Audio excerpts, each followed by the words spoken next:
우리 민족 고유의 명절인 설날을 맞이해서 가족이 한자리에 모였을 때, 우리가 가족과 함께 예배를 드릴 때 하나님의 은혜가 가득하기를 축복합니다. 오늘 저녁 예배는 설날 가정 예배 모범에 나간 순서에 의해서 예배를 드리겠습니다. 시편 127편 1절에서 2절의 말씀 함께 읽도록 하겠습니다. 시편 127편 1절에서 2절입니다. 여호와께서 집을 세우지 아니하시면 세우는 자의 수고가 헛되며 여호와께서 성을 지키지 아니하시면 타숙꾼이 깨어 있음이 헛되도다. 너희가 일찍이 일어나고 늦게 누우며 수구의 떡을 먹음이 헛되도다. 그러므로 여호와께서 그의 사랑하시는 자에게는 잠을 주시는도다. 아멘. 사도신경으로 우리의 신앙을 고백하겠습니다. 나는 전능하신 아버지 하나님, 천지의 창조주를 믿습니다. 나는 그의 유일하신 아들, 우리 주 예수 그리스도를 믿습니다. 그는 성령으로 잉태되어 동정녀 마리아에게서 나시고 본디오 빌라도에게 고난을 받아 십자가에 못 박혀 죽으시고 장사된 지 사흘 만에 죽은 자 가운데서 다시 살아나셨으며 하늘에 오르시어 전능하신 아버지 하나님 우편에 앉아 계시다가 거기로부터 살아있는 자와 죽은 자를 심판하러 오십니다. 나는 성령을 믿으며 거룩한 공교회와 성도의 교제와 죄를 용서받는 것과 몸의 부활과 영생을 믿습니다. 아멘. 찬송가 563장 예수 사랑하심을 함께 찬양하시겠습니다.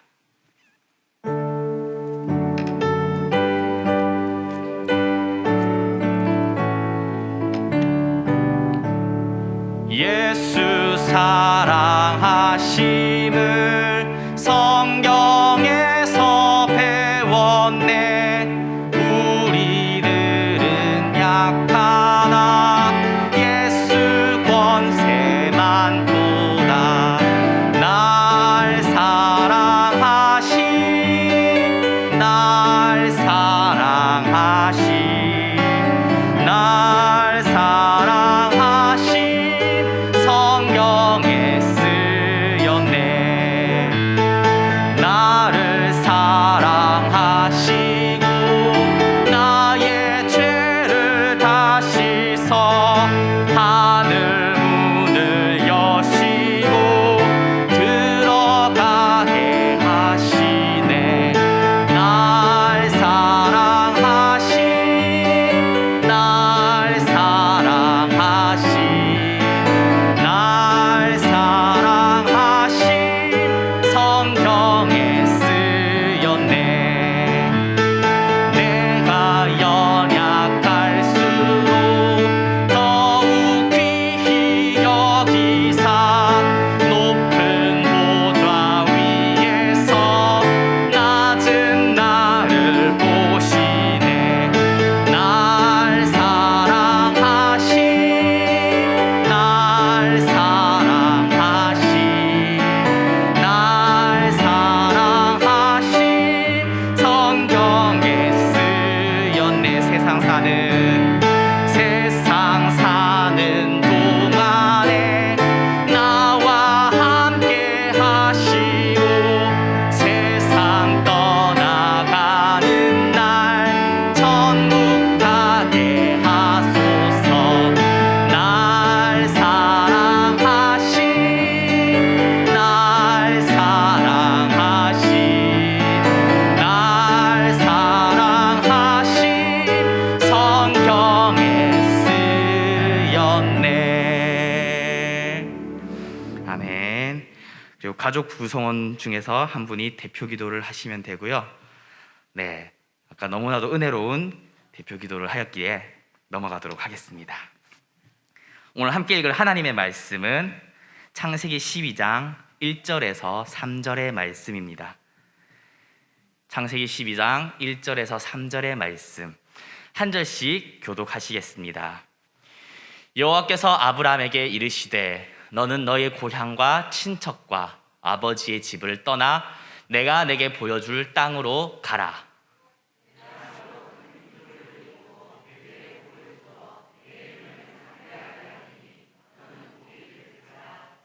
다 같이 읽겠습니다. 너를 축복하는 자에게는 내가 복을 내리고 너를 저주하는 자에게는 내가 저주하리니 땅의 모든 족속이 너로 말미암아 복을 얻을 것이니라 하신지라. 아멘. 오늘 말씀은 복을 주시는 하나님이라는 제목입니다. 오늘 예배를 하나님께 드릴 수 있음에 감사합니다. 우리 송촌의 가족이 하나님이 주시는 복과 은혜가 넘치는 하루하루 살아가기를 소망합니다. 코로나를 비롯해서 여러 가지 환경과 상황 그리고 어려움이 우리에게 여전히 있지만 하나님은 우리를 도와주실 것입니다. 하나님이 우리를 구원하십니다. 하나님이 우리에게 은혜를 주십니다. 오늘 말씀은 하나님이 아브라함을 만나주시는 장면입니다. 믿음의 조상이라 불리는 아브라함을 하나님께서 부르셨습니다. 그리고 그에게 복을 약속하셨습니다. 사실 이 만남이 가장 큰 복입니다. 하나님의 복으로 아브라함은 이제 완전히 다른 삶을 살게 되었습니다. 하나님을 만나 새로운 삶을 살게 된 아브라함의 그 복이 우리에게 있을 줄 믿습니다. 갈라디아서 3장 29절에 이렇게 나옵니다. 너희가 그리스도의 것이면 곧 아브라함의 자손이요 약속대로 유업을 이을 자니라. 아멘. 그리스도 안에 있을 때 아브라함에게 복을 주신 그 복이 우리의 것이 되는 줄 믿으시기 바랍니다. 예수 그리스도 안에서 아브라함의 그 복은 우리의 것입니다. 아브라함의 유업이 우리의 것입니다. 오늘 말씀 창세기 12장 1절에서 3절 이 짧은 구절에 복이라는 단어가 무려 5번이나 나옵니다. 내가 너로 큰 민족을 이루고 내게 복을 주어 내 이름을 창대하게 하리니 너는 복이 될지라. 너를 축복하는 자에게는 내가 복을 내리고 너를 저주하는 자에게는 내가 저주하리니 땅의 모든 족속이 너로 말미암아 복을 얻을 것이니라. 이렇게 반복되어서 나오는 이유는 중요하기 때문입니다. 오늘의 말씀의 핵심이 복이라는 겁니다. 하나님은 우리에게 복을 주시는 분입니다. 이것은 성경 전체적인 맥락과도 맞는 이야기입니다. 그리고 이 복은 우리를 구원하시고 천국으로 이끌어 가시는 영적인 축복과 그뿐만 아니라 우리의 이 세상 가운데서 주시는 복 또한 함께 포함되어 있습니다. 아브라함에게 약속하신 그 복을 보면 큰 민족을 이루고 이름을 창대하게 해주신다 하셨습니다. 쉽게 말하면 부와 명예를 약속하셨습니다. 하나님은 우리의 영혼을 구원해서 천국으로 이끌어 가실 뿐 아니라 이 세상에서 복을 주시고 우리의 삶을 번성하게 하시고 변화시켜 주십니다. 행복을 주시는 분입니다. 오직 그분만이 우리에게 참된 복을 주실 수 있습니다. 모든 좋은 것은 하나님으로부터 오는 것입니다. 그렇기에 우리는 하나님만 의지해야 합니다. 하나님만 의지하는 것. 이것이 가장 중요한 것입니다. 하나님은 우리에게 복을 주시지만 하나님이 주시는 복조차, 하나님에게 받은 은혜조차 하나님보다 우선시 되어서는 안 됩니다. 복을 약속하셨지만 복에 집착해서는 안 됩니다.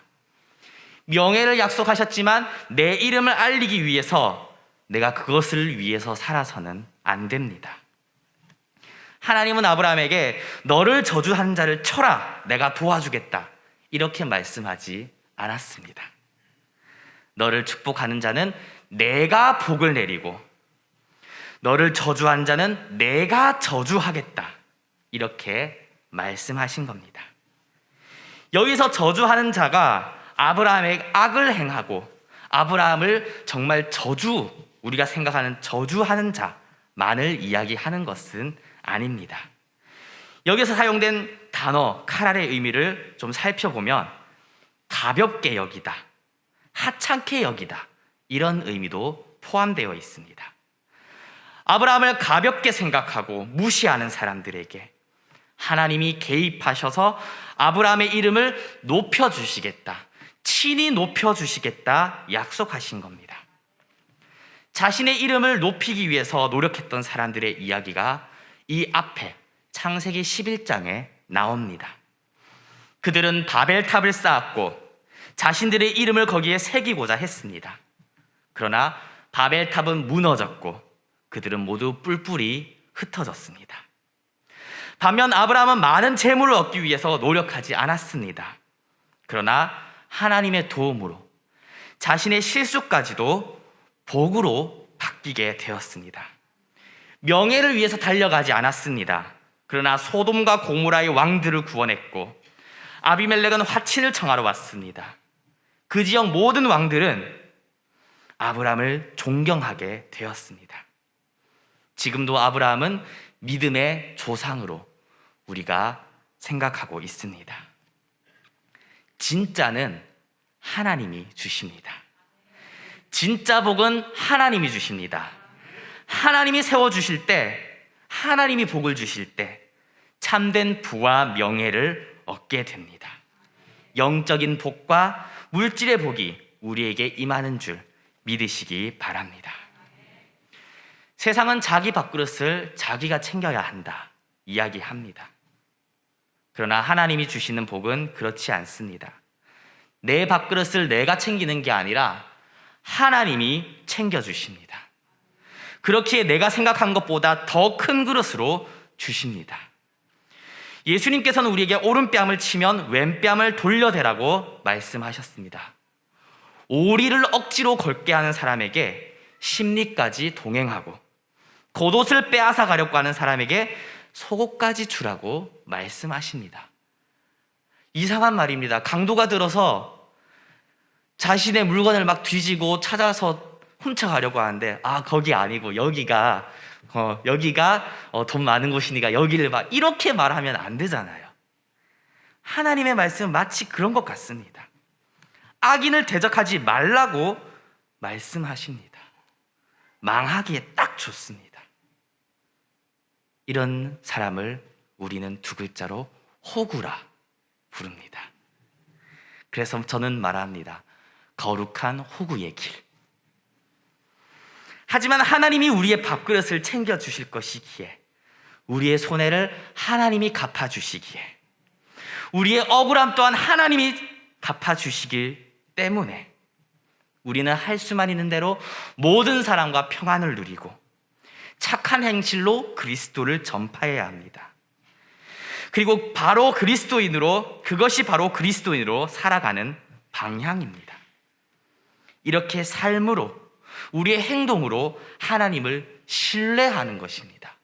하나님이 살아계시고 나를 보호하시고 나의 모든 억울함을 갚아주시는 것을 내 힘이 아닌 하나님께 의지함으로 신뢰하는 행동을 하는 것입니다. 복을 받기 위해 우리는 복이 아니라 예수님을 따라야 합니다. 하나님은 아브라함에게 너의 고향과 친척, 아버지의 집을 떠나라고 했습니다. 아브라함은 갈 바를 알지 못하고 갔습니다. 앞으로의 이야기에서 그 아버지 테라는 더 이상 나오지 않습니다. 아브라함이 의지할 곳은 없었다는 겁니다.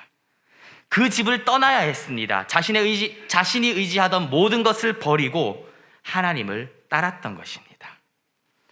우리가 예수님을 믿고 따를 때도 이런 결단을 해야 합니다. 하나님이 주시는 복을 받기 위해서는 우리는 이런 결단을 해야 합니다. 우리가 의지하는 것, 우리가 예수님 이외에 기대는 것, 그런 것이 있다면 모두 버려야 합니다. 그것은 잘못된 희망입니다. 예수님 외에는 아무것도 희망이 없습니다. 설령 좋아 보이는 것이라 하더라도, 악이 아니고 선에 가까운 행동이라 하더라도, 가족이라 하더라도 그것이 우리의 희망이 되어서는 안 됩니다. 오직 예수님만 따라갈 때 우리는 참된 복을 누릴 수 있습니다. 물론 쉬운 일은 아닙니다. 우리는 상황을 계산하기 때문입니다.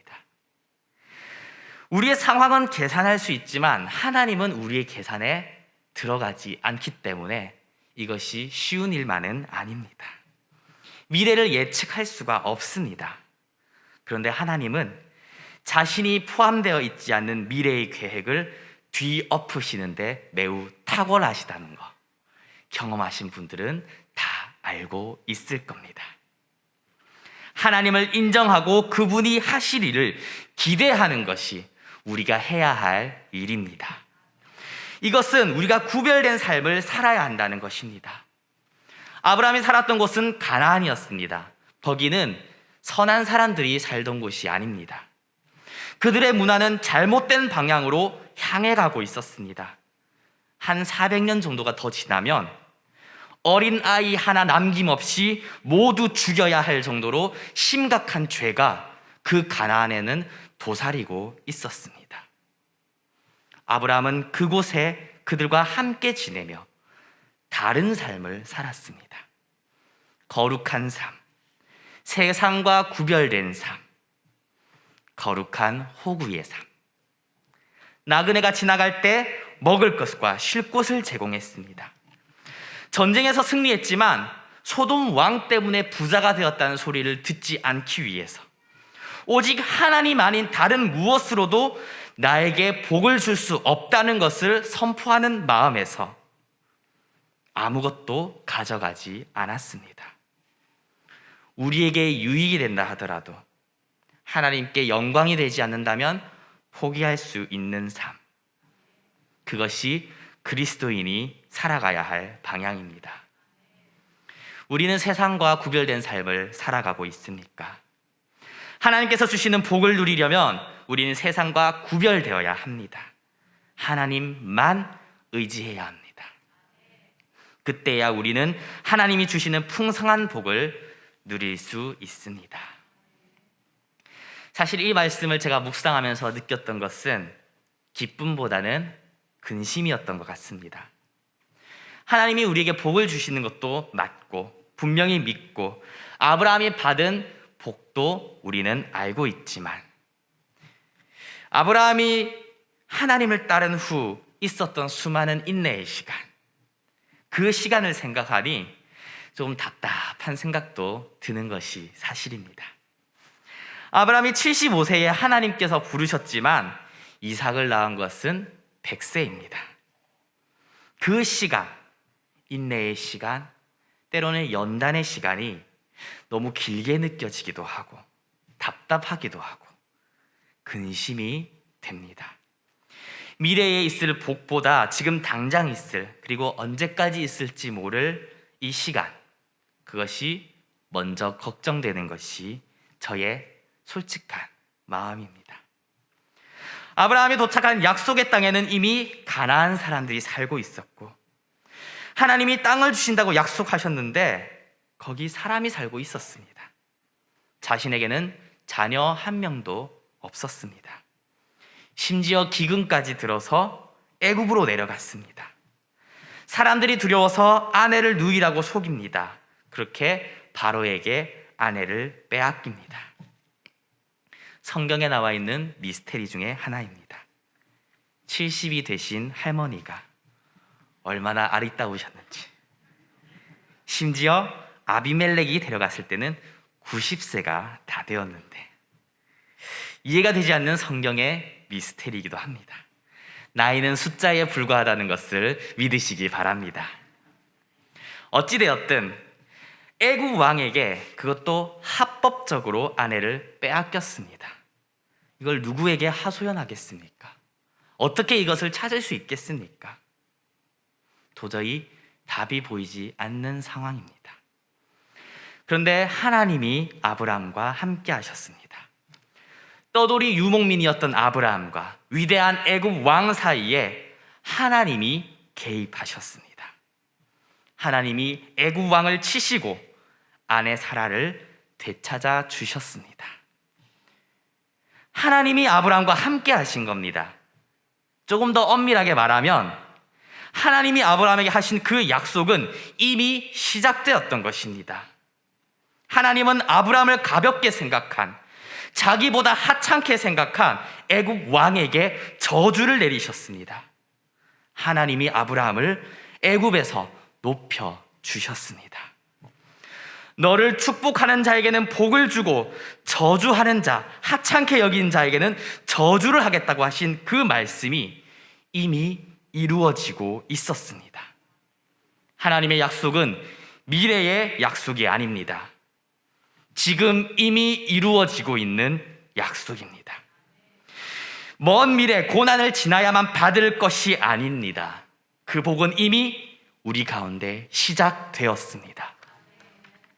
하나님의 축복을 약속받았을 때 아브라함은 변화돼서 온전한 사람이 된 것이 아닙니다. 여전히 약했습니다. 약속을 신뢰하지 못하고 기근을 만나고 애굽으로 내려갔습니다. 거기서도 하나님을 신뢰하지 못하고 두려워서 아내를 누이라고 속입니다. 빈틈투성이, 약한 사람입니다. 우리와 같은 사람입니다. 똑같은 실수를 반복하는 그런 사람입니다. 그러나 하나님의 복은, 하나님의 약속은 이미 시작되었습니다. 아브라함의 삶에 계속해서 영향을 미쳤습니다. 2번이나 같은 실수를 하지만 2번이나 은혜로 바꿔주셨습니다. 하나님이 아브라함에게 주신 복은 계속해서 이루어지고 있었습니다. 그렇게 하나님은 아브라함을 복받을 사람으로, 믿음의 조상으로 다듬어 가셨습니다. 새해를 맞이하며 새롭게 희망을 품는 송촌의 가족 여러분, 하나님이 주실 복을 기대하며 살아가기 바랍니다. 그 과정에 어려움이 있을 수도 있습니다. 시간이 좀 걸릴 수도 있고요. 아브라함이 이삭을 낳을 때까지, 그리고 이삭을 바치고 하나님께 다시 인정을 받을 때까지 오랜 인내와 어려움이 있었습니다. 그러나 하나님의 복은, 약속은 그때까지 보류된 것이 아닙니다.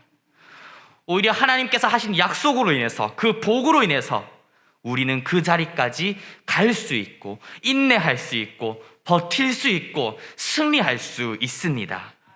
하나님의 복이, 약속이 우리를 그 자리까지 이끌어 갈 것입니다. 하나님의 약속은 이미 시작되었습니다. 하나님의 복은 우리 삶 가운데 이미 시작되었습니다. 우리의 삶에는 하나님의 놀라운 개입이 있을 것입니다. 때로 우리는 실수하고 넘어지지만 여전히 하나님의 약속이 우리의 삶을 변화시킬 것입니다. 그 모든 것을 통해서 완성될 큰 그림을 하나님은 그리고 있습니다. 하나님은 우리에게 복을 주시고 또한 축복의 사람으로 다듬어 가십니다. 2021년도 우리에게 일하실 하나님을 기대하는 그러한 우리가 되기를 소망합니다. 기도하겠습니다.